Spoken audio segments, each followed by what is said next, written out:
قبیلہ عرب کی ایک لڑکی ایک لڑکے پر عاشق ہو گئی۔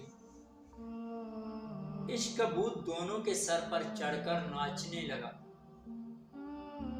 مختصر یہ کہ دونوں نے بھاگ کر شادی کرنے کا فیصلہ کر لیا۔ لڑکی نے کہا، میرے پاس ایک تیز رفتار اونٹنی ہے، ہم رات کو ندی پار کر کے دوسرے شہر روانہ ہو جائیں گے۔ لڑکے نے بھی ہاں کر کے رضامندی کا اظہار کیا۔ رات کے پچھلے پہر وقت مقررہ پر دونوں ندی کنارے اکٹھے ہو گئے۔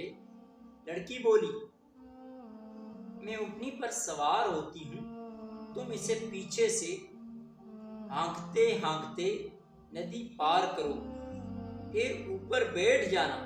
لڑکے نے کہا، مگر ایسا کیوں؟ میں بھی تمہارے ساتھ ہی بیٹھ جاتا ہوں، ہانکنے کی کیا ضرورت ہے؟ خود بخود چل تو رہی ہے۔ لڑکی نے کہا، اس کا باپ بھی ہمارا پالتو اونٹ تھا، اس کی عادت تھی کہ وہ بیچ ندی میں جا کر بیٹھ جاتا، پانی دیکھ کر مست ہو جاتا اور مارنے پیٹنے پر بھی ڈھیٹ بنا رہتا۔ یہ اونٹنی بھی پانی میں جا کر بیٹھ جاتی، عادت ہے اس کی بھی، تو اس لیے تم سے کہہ رہی ہوں کہ اس کو ہانکتے ہانکتے جانا، پھر نہیں بیٹھے گی۔ ہم صبح ہونے سے پہلے شہر سے دور نکل جائیں گے۔ لڑکے نے کچھ دیر لڑکی کے چہرے پر نظریں گاڑے رکھی اور پھر ٹھنڈا لمبا سانس لیا،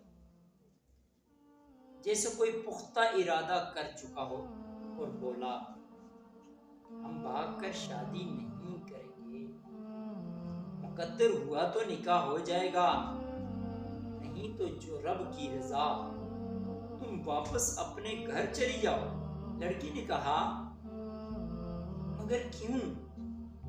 اچانک کیا ہو گیا تمہیں؟ اس پر لڑکے نے کہا، اس اونٹنی کے باپ کی خصلت اس میں منتقل ہو گئی، تو کیا میری خصلتیں میری بیٹی میں اور آنے والی نسلوں میں منتقل نہیں ہوں گی؟ آج میں تمہارے ساتھ بھاگ رہا ہوں، کل میری بیٹی کسی اور کے ساتھ بھاگ جائے گی۔ یہ کہہ کر لڑکا واپس پلٹ گیا۔ دنیا مکافات عمل ہے، جیسا کرو گے ویسا بھرو گے۔